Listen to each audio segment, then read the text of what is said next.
Alafia, I'm Dr. Gloria Lattimore, Peace, host and producer of Avenue Presents the H3O Art of Life show.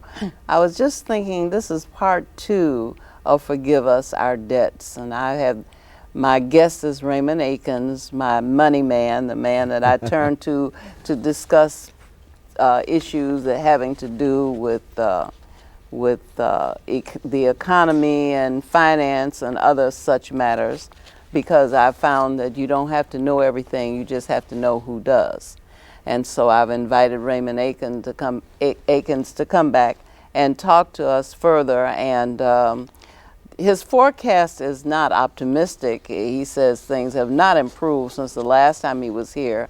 But we're going to take a look and see what is going on in some cold, hard facts, which I think most of us know in one way or another, Mr. Aikens, because I was with a friend who had been a real estate agent. And as you know, the real estate market just went south, and her income went from in the 6 figures down to in barely 5, sure. You know, and in the low 5. Sure. With the result that her whole lifestyle has changed to the point at which there's a foreclosure looming, bankruptcy has already been executed, and this story is repeated time and time again. Most of the time, people don't want to tell their friends or neighbors that they're in trouble, and that's the trouble. Mm-hmm. The trouble in our community is we don't know how much trouble we're in because we don't want to be candid. We don't want to be looked down upon. We don't want to be ashamed that the economy has left us behind and that we are struggling to try to stay afloat while we are underwater in more ways than one. So I'm glad that you're here, and I know that you brought a film clip, and I think we might be able to see that. Do you think we should? Can I say one thing first? Of course. You know, I remember when I was here last time too, and correct me if I'm wrong, you indicated that you had a relative who was in real estate, and this person was saying the real estate market absolutely was coming back. Right. And if you recall, I really laughed at that time because the trajectory didn't look positive at all. But I can understand someone who's in a field of work, and you've got to you got to keep yourself pumped up and optimistic. But that's another form almost of, I don't want to offend this person. Delusion. Denial, yeah, and delusion. Right. And this is the thing that I think when we can paint a fairly accurate picture of the environment in which we're operating, your ability to make decisions that are in your long run best interest to self-determine your future, as you were talking about earlier in another segment, that ability increases rather significantly, and therefore you're not blindsided by things that happen. And I'll stop there because we don't have much time. We got so much. We got a lot to to cover. All right. Can we have our excerpt? Yeah. This clip that's coming up is going to be the topic we're going to be concerned with, and that's credit. And for your listeners, I really would like them to pay attention. This is again the dramatization we showed last time, and the character is the current Federal Reserve Chairman, Ben Bernanke. And of course, they were going before Congress asking for an injection of money because the economy was headed south at such a rate that they feared the market couldn't even open.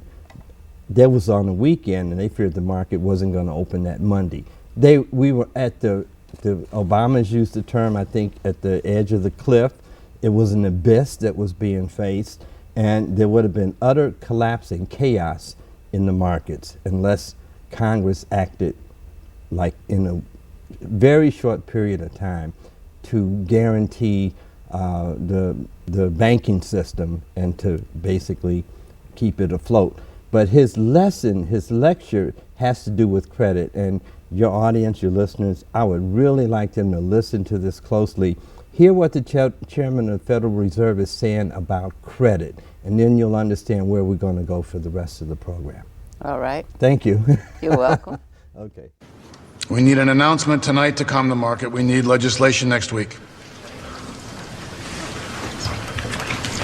I spent my entire academic career studying the Great Depression.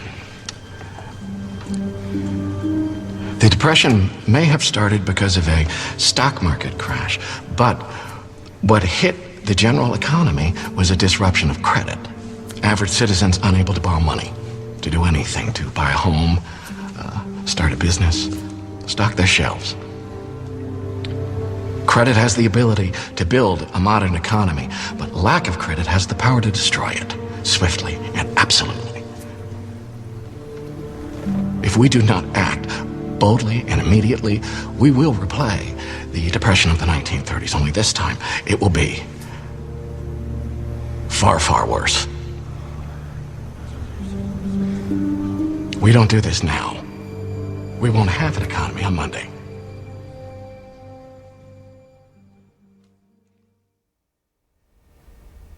Okay. There you go. We more or less set the tone, and if I were to further elaborate, I would say the lack of blood flow to a limb generally results in the limb having to be amputated. Automobiles run by gasoline, a car runs out of gas, it's dead. Or it runs out of oil, it's burnt up, and the engine is inoperable. It's inoperable and it's been lost. You can look at credit the same way, because in recent years, credit and money, the distinction has become very blurred. Mm-hmm. And there is a graph I'd like to show, and then that's it. And we stop and talk until the section comes up about the Chicago economy. All right. And that's ultimately where I'd like to go. Okay. So graph number 1 is the picture of the debt binge.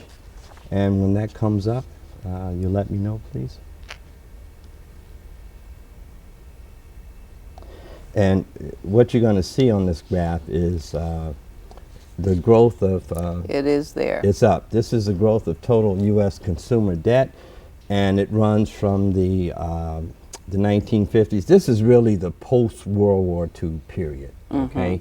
And just as a side note, there was a depression in the 30s, started in the late 20s and went on into the 30s. And many people, and I'm not going to argue that here, many people argued that what brought the depression to an end was the war. The fact that we had to gear up, women were employed, you know, and when they came home, the economic activity shifted from the production of war goods to consumer goods, and there was a growth, a new spurt in growth, and that more or less ended the period of the depression. But if you look at the chart again, from 1950s, it goes to... well, we're measuring it at 0 to 0.5 yeah, cents. we're measuring okay, the post-World War II period, and that line represents the growth in debt in the United States. And so are these dollars? Those are trillions of dollars. Trillions of those dollars. Are trillions of dollars. Okay. And if you'll focus on the period around the 1990s, you'll look at this, you'll see that the slope of that increases rather steep. Right. It's gradual from the 1950s to the 1980s, and then it begins to climb. And then by the time it gets to the 1990s and the 2010, it's at $2.5 trillion. Yeah. Well, the economy collapsed around that time, late 2008, 2009. We went into the economic spiral, which there's several things that curve indicates. When debt was climbing like that, that means, and I use the term shopping spree, right? If you remember last time we were on the show, we talked about this, that represents people spending. So if you and I own the store, we got customers coming in, so I got to hire help. And you got to increase inventory. Right, increase inventory. So you see the level of economic activity, production, employment. Everybody's working, everybody's having a good time. But there's one aspect of debt, and this is a side note, and it can be very addictive. It can lead us to make some rather imprudent decisions that in hindsight, if we had it to do all over again, of course, we wouldn't. We wouldn't take those cruises. We wouldn't have, 2 cars, or we wouldn't have bought that home, because when the debt collapsed, when the debt bubble collapsed, people were stuck. Many were out of work, and they were stuck with those payments. And that's when life went from party to literally living in hell. Okay, so that's what this chart represents, and we can leave the chart now, and we can go on to other discussions. Well, now credit. When you talk about credit, for many people, too many people, the only credit they have is, they say, if it wasn't for bad luck, I wouldn't have no luck at all. If it wasn't for bad credit, some people wouldn't have any credit at all. And the cost of having bad credit is that if you are allowed to acquire anything, the cost of acquiring that thing is greatly increased. That's right. The interest rate, if you buy an automobile, the interest rate is going to be higher for you. If you buy a house, the interest rate is going to be higher for you. If you get a credit card, the interest rate is going to be higher for you, because you don't have a good reputation for repaying your debt. Exactly. But those are the people on the spectrum who are very limited as to how deeply in debt they can get. And this is the, I wouldn't say beauty of it, but those who did have access to credit, they were the middle class. Those are the ones. The people on the bottom, like you said, with the marginal credit score or credit, bad credit rating, although I'm just going to be honest, back at the peak, at the height as the bubble, and the debt bubble expanded, it's widely reported that there were things called liar loans. Have you heard What's that term a liar before? loan? A liar loan was a way of borrowing money to buy a home, and you just prepared a document that said what your income was, and there was no check. Okay. Okay. So whatever information you put gave down was on it, accepted, never a verified. loan was issued. That's right. Unverified, undocumented. Okay. That's what the liar loans were. Okay. And the story that I hear, and I'm hearing this secondhand, is that Hispanics and I don't know if it's necessarily illegal immigrants, but they were really placed behind the 8 ball by acquiring real estate that when the economy fell out and they lost their job, they were left with staggering debts.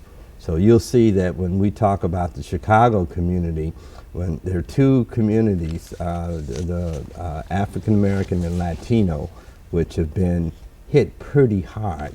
The Latino much less than the blacks, as far as African Americans are concerned, and in communities where they're 80% or more of the same race. Minorities, which is essentially the south and west sides of Chicago, the devastation is just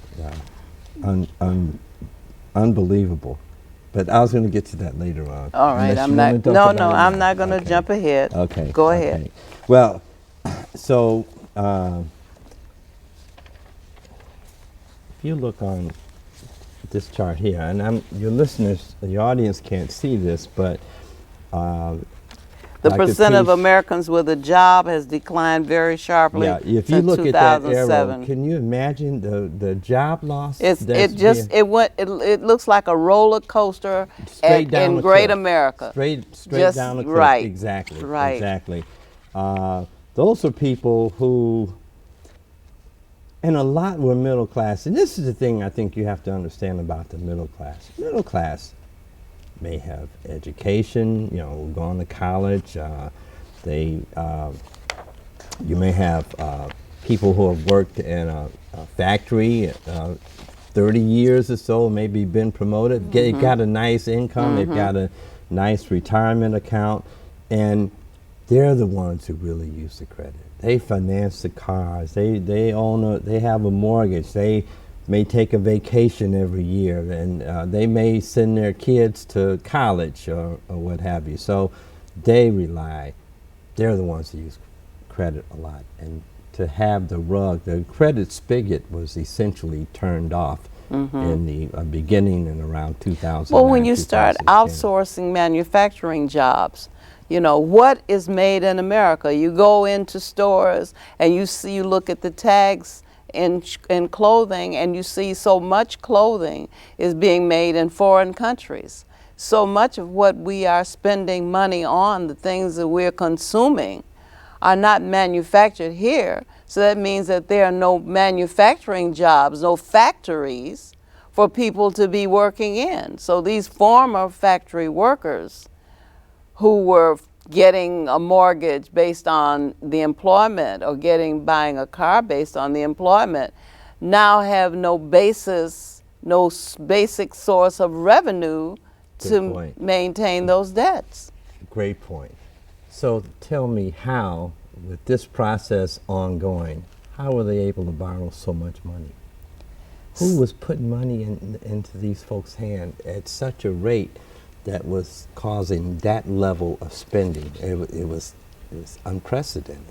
Well, obviously it was the financial institutions, the lending institutions, the banks who were loaning the money. They were holding assets, and when the value of those assets collapsed, it threatened the what's the word? I want to say equity, or their capital positions became compromised. And they were really, this is my personal opinion, and I'm committed to not giving my personal opinion on the show. As far as I think the best way to serve your audience is to just deal with facts, but there's an argument that could be made. Now, if this is taking place in the United States, that the banking system is bordering on being insolvent, so many people are out of work, they owe mortgages, the foreclosures, the shadow inventory of housing, these are all loans that have gone bad. You got to stop with that. Shadow inventory. You can't be using technical terms without explaining them. Shadow inventory of homes is that a bank, if I'm a bank, you bring up some great points. If I'm a bank and I've got loans on my book, and remember we went to this robo-signing scandal. Right. Do you remember? Right, where people sitting like in a factory, they just sitting in a room signing filing documents. Foreclosures, and the paperwork volume was so huge that they were signing certificates guaranteeing that they had examined and inspected the documents and they were found to be in order, when that was not the case at all. Why would they do something like that? Why would they have robo-signers? Why would they? Because the volume of folks losing their homes was that huge. Their staffs were overworked. I mean, this was, all evidence is that this was an absolute collapse. Not only that, the government allowed accounting rules to be kind of relaxed, such that the value of those bad assets could be carried at a rate that was not necessarily market value, but high enough to give the appearance that the bank's capital position made the bank appear solvent, when there's a lot of speculation that it's not the case. Matter of fact, what's going on in Europe right now is the very same process. I'm trying to understand what's going on in Europe. I know that they had an election in Greece. Yes. And it appears that they voted against the austerity plan. So where do they go from there? Because Germany is saying, or at least the media is reporting that Germany is saying that they're not going to hear that from the Greeks, because they're the ones who will have to bail them out if they don't accept an austerity plan. Yeah.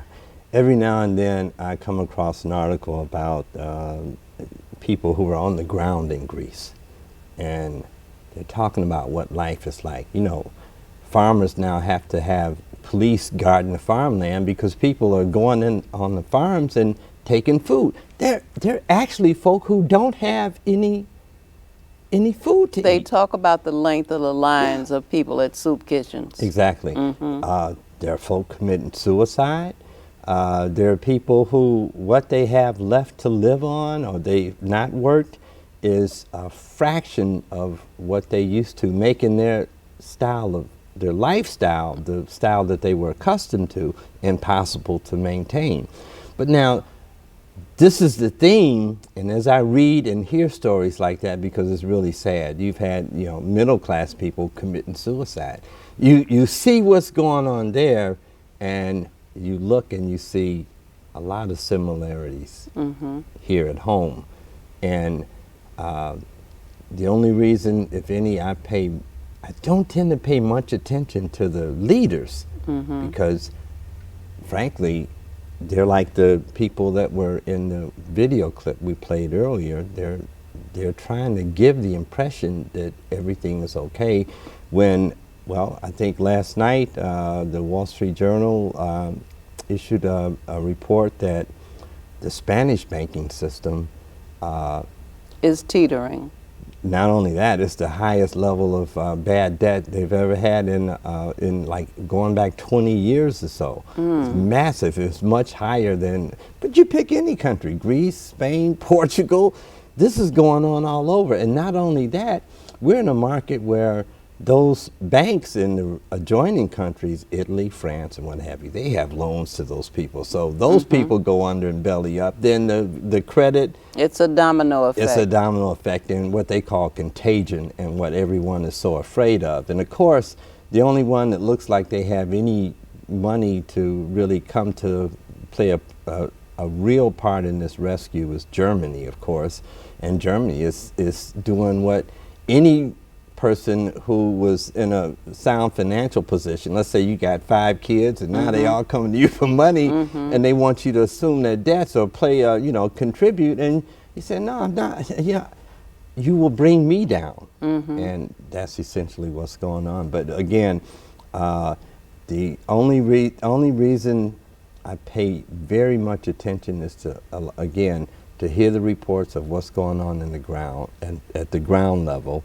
And of course, to see what leaders do when they find themselves in such a pickle. And they're trying desperately to play a game.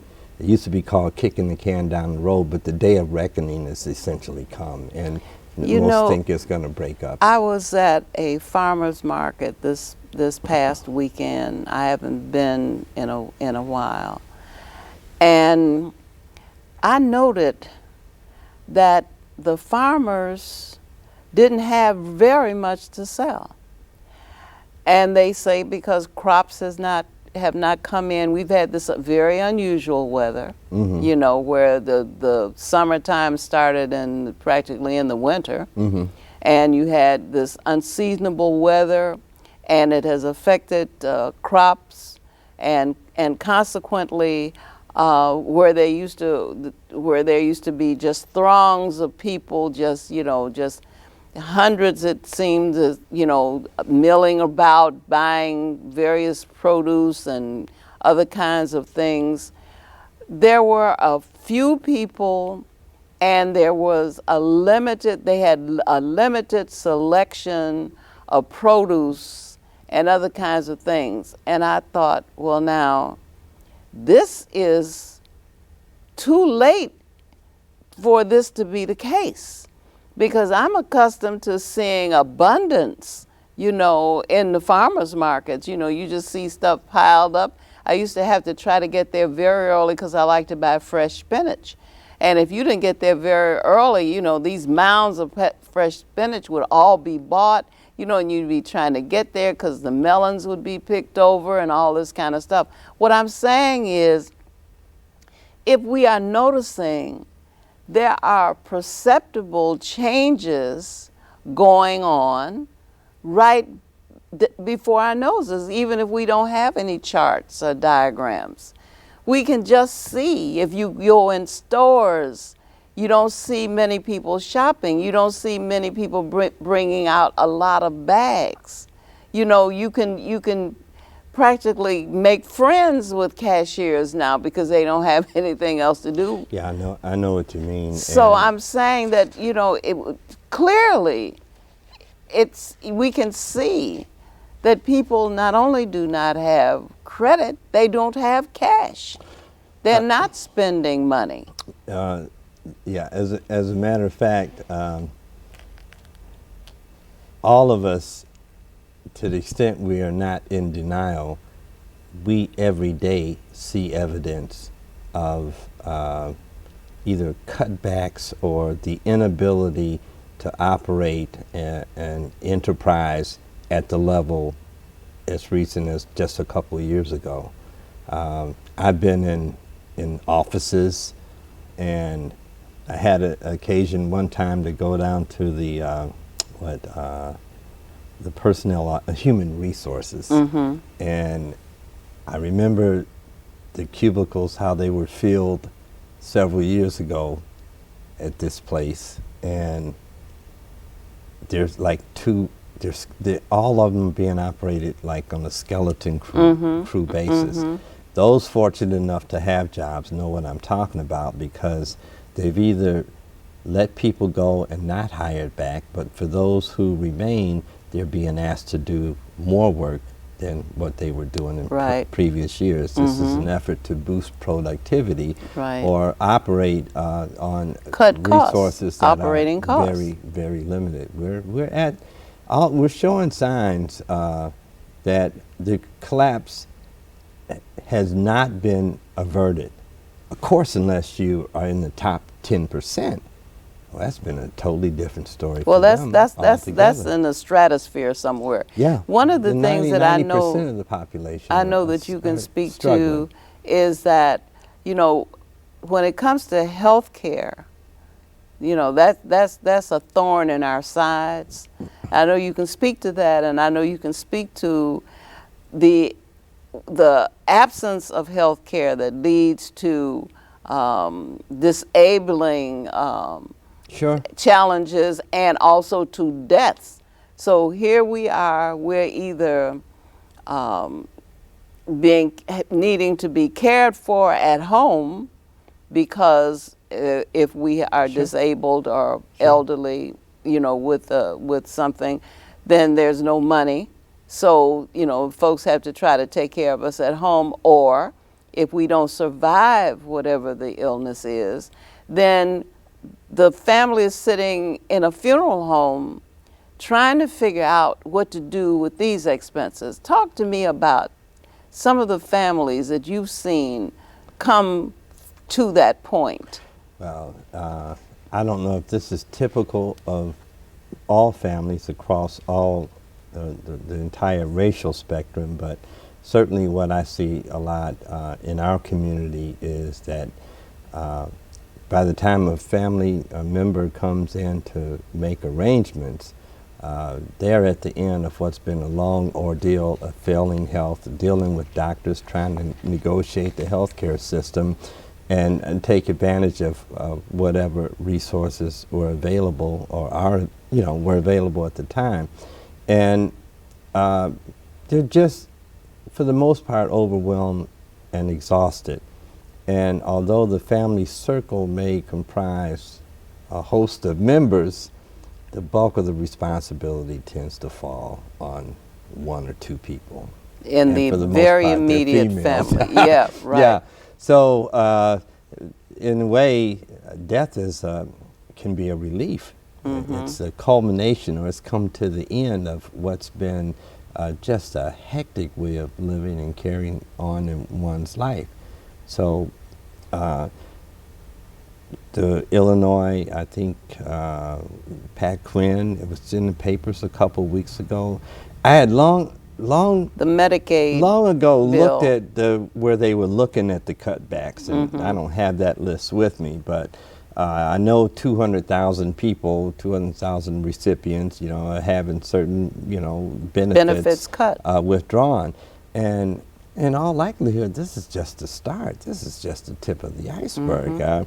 Illinois it's in the papers yesterday that our state ranks the lowest of every state in the country in terms of our the health of our pension system.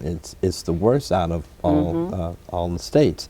So now, what that means is that program, you know, Illinois is dealing with a budget that is in dire need of cuts, and generally, like all governments, the first place they look when they go to cut are the people powerless, who are really not represented, the right. disenfranchised. The powerless, I hate the to say people this, who but cannot punish yeah, them. Nursing home residents, yeah, right. you know, there's no. A friend of mine at college says poor people don't have any lobbyists. We don't have people to put pressure on folk in Springfield. None of those people with briefcases that Hunter described, standing in offices, making sure that laws are passed that benefit themselves. Yeah, right, yeah, right. That's and then you have, you know, when you have a debilitating illness, you also get all the medications and the procedures and the labs and all these other things that go with it. And I know of many people whose prescription drug costs are just out of sight. And so relatives have to help them pay for the medications that their doctors prescribe. Yeah. And so, you know, after a while, you get to wonder, where can this go? Because if you're already at the end of your rope, you've already tied a knot in it and you're hanging on to the knot, and here's somebody with a big pair of shears ready to cut that knot off, you know, where can this go? You know, I think that in poor families, we tend to absorb each other. You know, in other words, when somebody's out of work, you know, they go to live with somebody who's still working. You know, when somebody is foreclosed on, they go to live with somebody who still has a roof over their heads. You know, when somebody doesn't have a vehicle, they ride with somebody who does.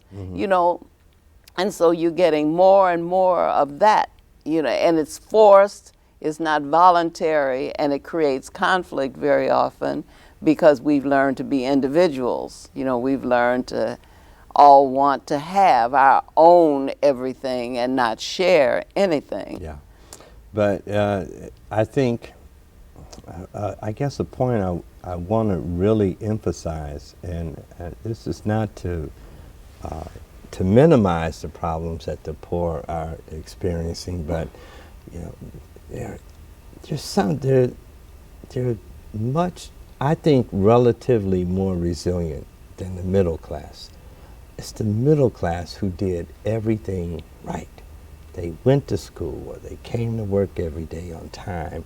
They bought a house in a nice community. They bought the cars and stuff. And when the rug is pulled out from them, they're not prepared. They don't know how to, you know, live on beans or make do. They don't have those survival skills. Now, that's how I see it. You're right about that. You're right about that. It is better. And psychologically, not only is the physical illness there, but psychological damage done to the middle classes. Listen, you are so right monumental. about this. I saw an example. I met a woman once inadvertently. I went to someone's home, and this person was there, and then they asked me to go pick up something, and so I was going to pick this up, and this woman came along with me.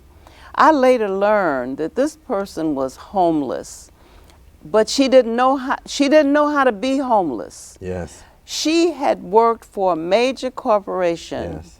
She lived in one of the premier neighborhoods in the city. Yes. And all of a sudden she was unemployed. Yeah. And you know, in the same way that my relative who said the real estate market was coming back, her belief was, with her level of experience, with her level of education, she would soon be in another job. Yes. And so when everything ran out and she did not find another job and she found herself with no place to live, she didn't know how to be homeless. Exactly. So she went to these people's house and she was just sitting there. And they were waiting for her to leave, but she didn't have anywhere to go to. She didn't understand about go look for a shelter, or she didn't even know how to do that. Yeah. She did not. So this is what you're saying about the middle class. Yeah. The middle class, they've been traumatized. If they have not been poor, they do not know how to be poor. Right. They do not know how to make do.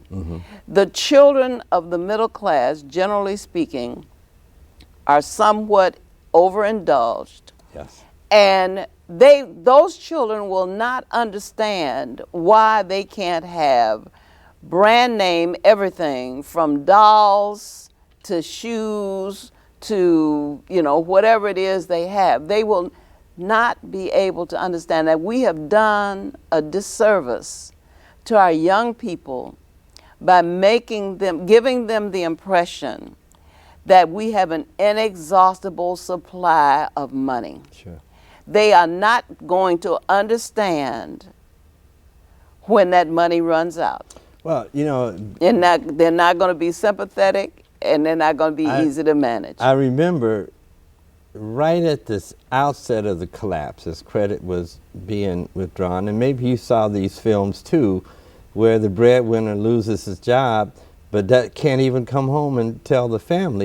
So every day he goes. They get up and they go somewhere, but the family only finds out later on when the bills are coming in or foreclosure that the guy hasn't been working at all. And that seems like a terribly irrational behavior, but it's just, I think, reflects an aspect of the kind of psychological damage that can occur. And some who never expected this to happen. Like I said, the argument is that I did everything the American way. I did everything right. Why is this happening to me? Most people can't handle that. They're nervous breakdowns. They're just depression. Yeah, depression. So health issues that and grow the from health issues come. The physical decline comes after that.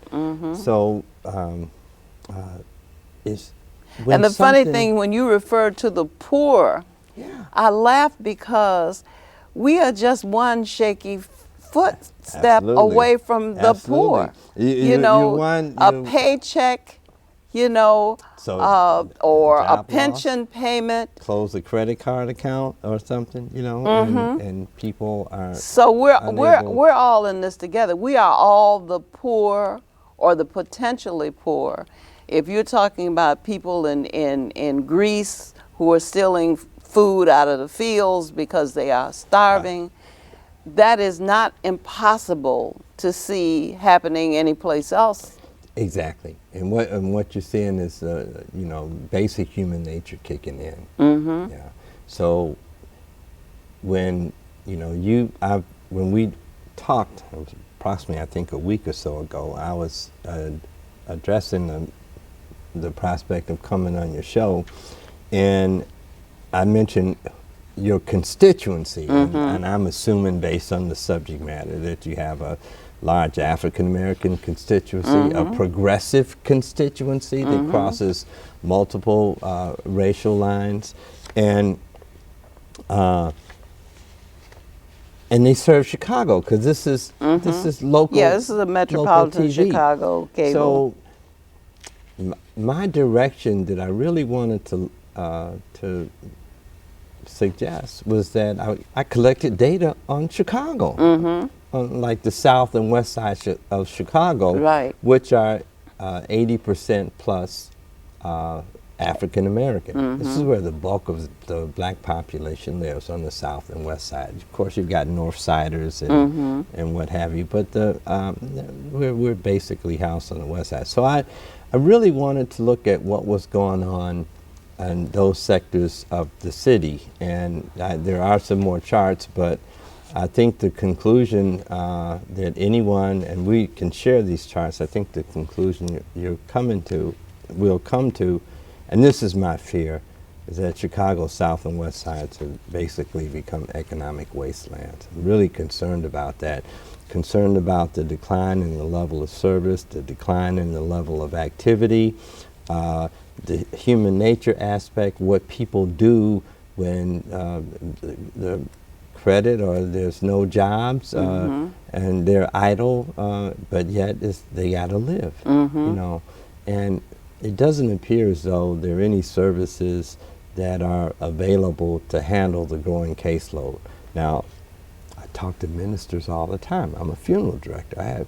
And I've been doing this for a year. Every time I meet a pastor and talk to him, I do an informal survey and ask what's going on in the community. And I can almost say, without any exception, that most will tell you that, number one, their contributions or donations are down, their demand for services are up.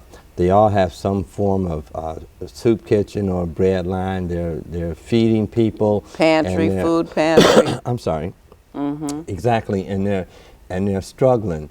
And those who are old enough to have gone through something like this, I asked them if they've seen anything like it, and most will say, and I've come to the same conclusion, they've never seen anything like this. Those old enough to remember what the Depression was like, they'll go back to terms like that. And this gets back to my argument in considering the trajectory. It's bad now, but there's every indication, like it was last time I came on your show. You know, I said it looked like it wasn't going to improve for a while. This recession may have teeth. And now I'm back on your show. Was it 6 months ago that I don't remember. something like that? Well, you do so many shows, but I'll say this much: it hasn't improved, and that's the thing.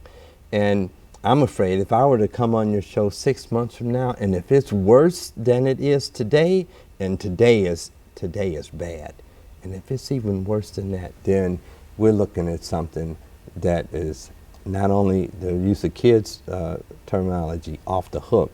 This is a mother, and this is I'm very concerned that in terms of what a person has to do to protect themselves is that they have the information that will help them make that kind of a decision. What kind of a decision might I be talking about?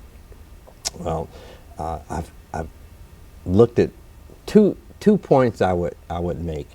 Number one, I remember in Chicago when I first started a career in banking, and we were hired, and they take us through the credit training program. And now I listen to this, I really understand it.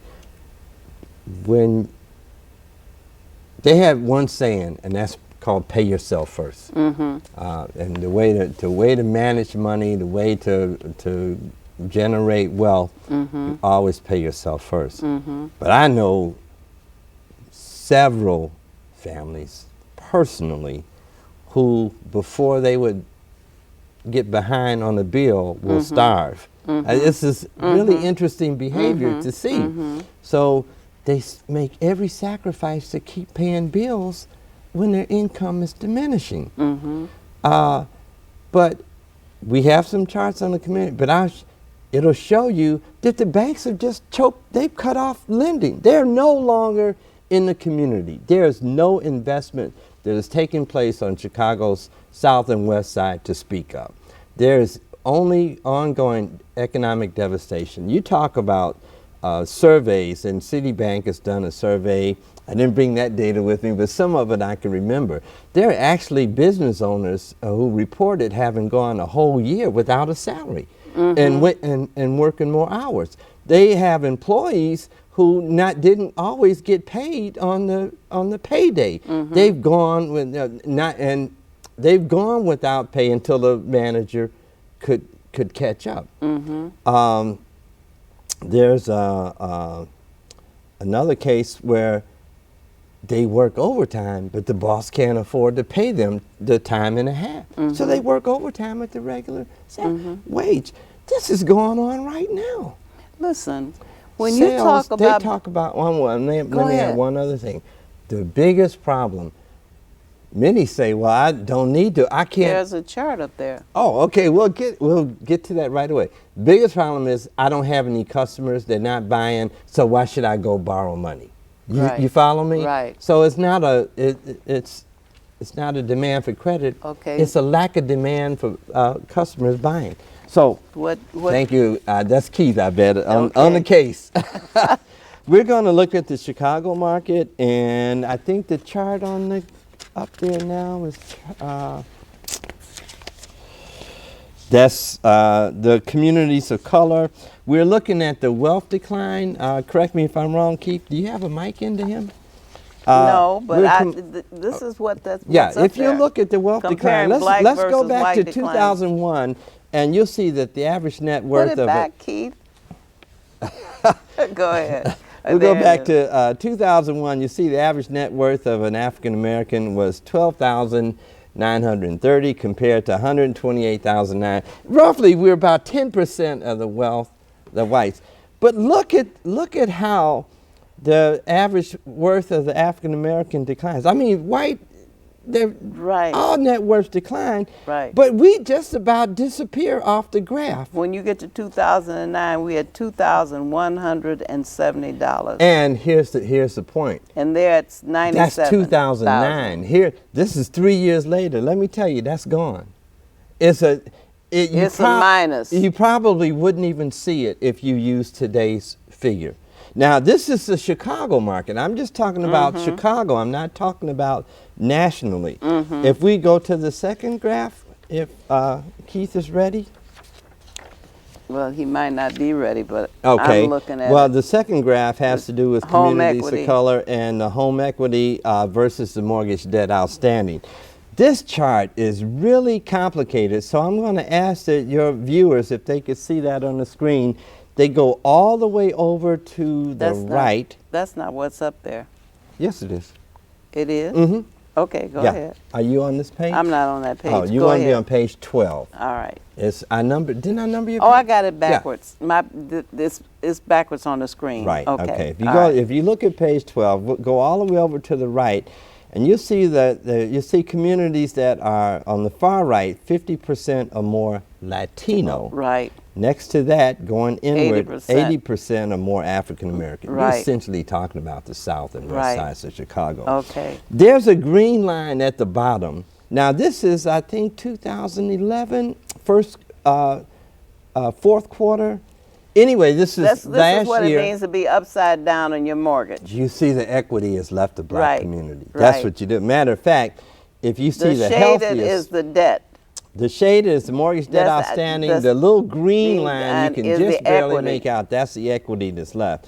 Go all the way over to the left side, and you have communities that are 10% or less minority, and that's the Right. healthiest. That's where you Right. got your most equity, 20% or less minority in those communities are well. That's where credit is going. Right. Okay? Right. So the Latinos got hit really hard, but again, compared to everyone else in this group, African Americans were devastated. That was predictable, wasn't They it? were devastated.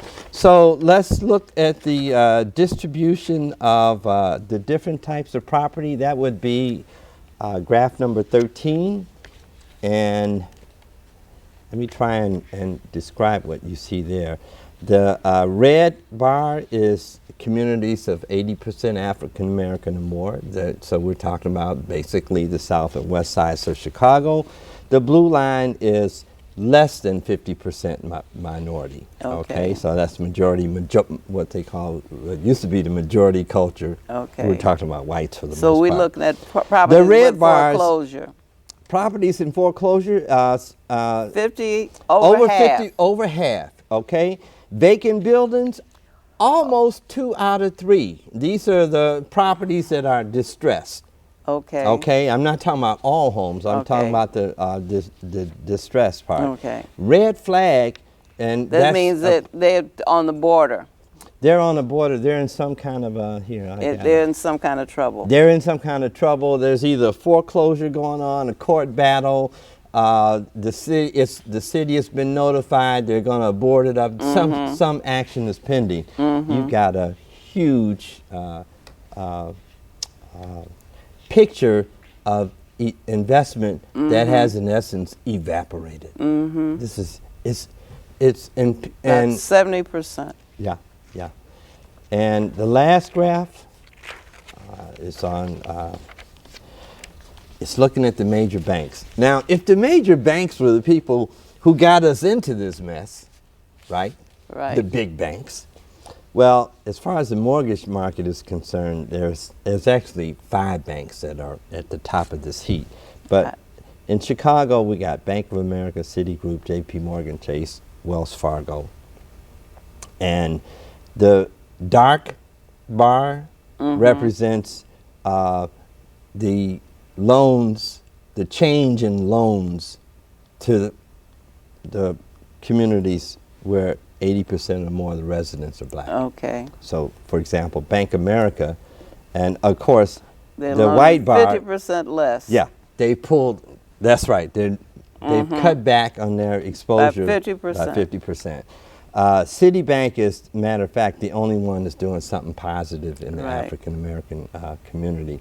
But J.P. Morgan Chase, It's Wells 17%. Fargo, Wells Fargo is ridiculous. Yes. 68.7%. So the shadow inventory, we started out talking about that before, and I meant to say these are properties that have been held off the market, and it's a strategic decision that's actually being made. They have to be handled, but if, like anything, you dump too much on the market, foreclosures, and you bring the price of everything down. You follow me? Why would anybody buy a home that's offered at one price when I think the history shows that in a neighborhood, for every foreclosure of a comparable property, they usually sell it like 20% below the offering price that a person might sell. So nobody would want to pay the offering price necessarily. Right. It would take an exceptional piece of property. Again, people may ask questions, well, what can we do about this? Where, you know... No, you started saying pay yourself first. Well, pay yourself first. And the other strategy, now this is the hardest one. This is the hardest one for most people to do. That is to get out of this denial and say, think about your present situation and say, what's the worst that could happen? And then start living today like the worst has already occurred. Already happened. Okay? Yeah, that's... but most people say, no way, I can't do it. This is advice that I gave to a young couple because at one point there was only one person working, and now there are 2. Yeah. And I said, live as though there's still one person working. Yeah. But of course, it's very difficult when you have denied yourself so much for so long. That's right. And then suddenly you have an influx of money, you know, some additional money, and so things that you know you've been making do for so long. It's time now to get a decent couch in the living room. You know, it's time now to get a vehicle that isn't always in the shop. It's, you know, it's time now to do some stuff. Yeah. And so generally speaking, we tend to do that. If you see a television show about people who've won the lottery and where they are, you know, years from today, and most of the time they have a hard luck story. They're all broke because they went right out. They thought they had an inexhaustible supply of money, and they didn't. Again, you know, we're looking at human nature, and many times, I know people, I've been guilty of this myself. When I don't feel good, I take refuge in either chocolates or, you know, sweets. I know people, I'm an eater. I like to console myself with food, but I know people who have to go to the mall and buy something, who any reason to go shopping will basically Is it because you don't feel good, though? Do you have to not feel good? That's what I'm saying. This indication that something else is working fundamentally wrong, and what everyone always finds is that acquiring things does not fill that hole. Yeah, of course not. So then... because you already have things. You know, I used to say... You can fill up a house with things and be still be satisfied with what you have, because if you get something else, that will be what you have. Well, see, that's the lesson that's and you gonna won't be come. satisfied with that if you haven't learned to be satisfied with what you have. That will be the lesson that comes from this situation we're in now. I would argue that the trajectory is still downward. In communities in Chicago, there'll be more suffering coming down the pike. People who say they can't do Unless without they things. change. Well, this is it. People Unless who say they could not change. do without things are going to start doing without Okay, them. right. That job you said that I will never work, I've never worked at, you're going to be happy to have a job like Right, that. right. Which is, do you have to wait to all the way down the road? If there was only anything I wanted to convey by being on your show tonight, would be that we really examine our situation and we think about, you know, what's the worst that can happen. We really look at our spending and go on this road of not consoling oneself and having to do, because eventually if you don't tackle this, if you don't manage yourself better, it's going to be forced on you. And if I were to ever come on your show, like I said, 6 months from now, I want you to remember what we said tonight, and let's look at where the economy is now, because my guess is that it's not going to be better. And the thing that's is, hard to imagine, we need Dr. to Peace. also think in terms of, as adults, we are responsible for children. And we have to be prepared to take care of our children and prepare our children to take care of their children. Yeah. So we have to be looking a long way down the road Yeah. in terms of the decisions that we are making today. Yeah. And we can't squander all our resources on these today things. You got a minute, go ahead. People who came out of the Depression never had a problem with that. Matter of fact, as a cohort, they're probably some of the most conservative spenders on record. They don't ever want to go through what they experienced. The memory is vivid. And that's the same thing that's going on with Germany. It's really interesting because you may have heard about the Weimar inflation when the price was going up by the minute. Germany had a inflation that was, I guess Zimbabwe is the only place it comes even close, but it was so destructive that the Germans began to practice a level of frugality that to this day they are fundamentally opposed to getting in deep. And that's why they're having such a hard time, because as a people, it is in their cultural memory of the collapse that happened in a runaway inflation environment. The Federal Reserve today would love to see inflation, but all indications are that prices are going down. And that's scary because that would indicate we are in a deflationary depression. Well, that's where we're going. Well, not on my watch. I think that we are capable of change. And I think that, you know, this may be an opportunity for us to test our ability to improvise in the ways that we always have. Well,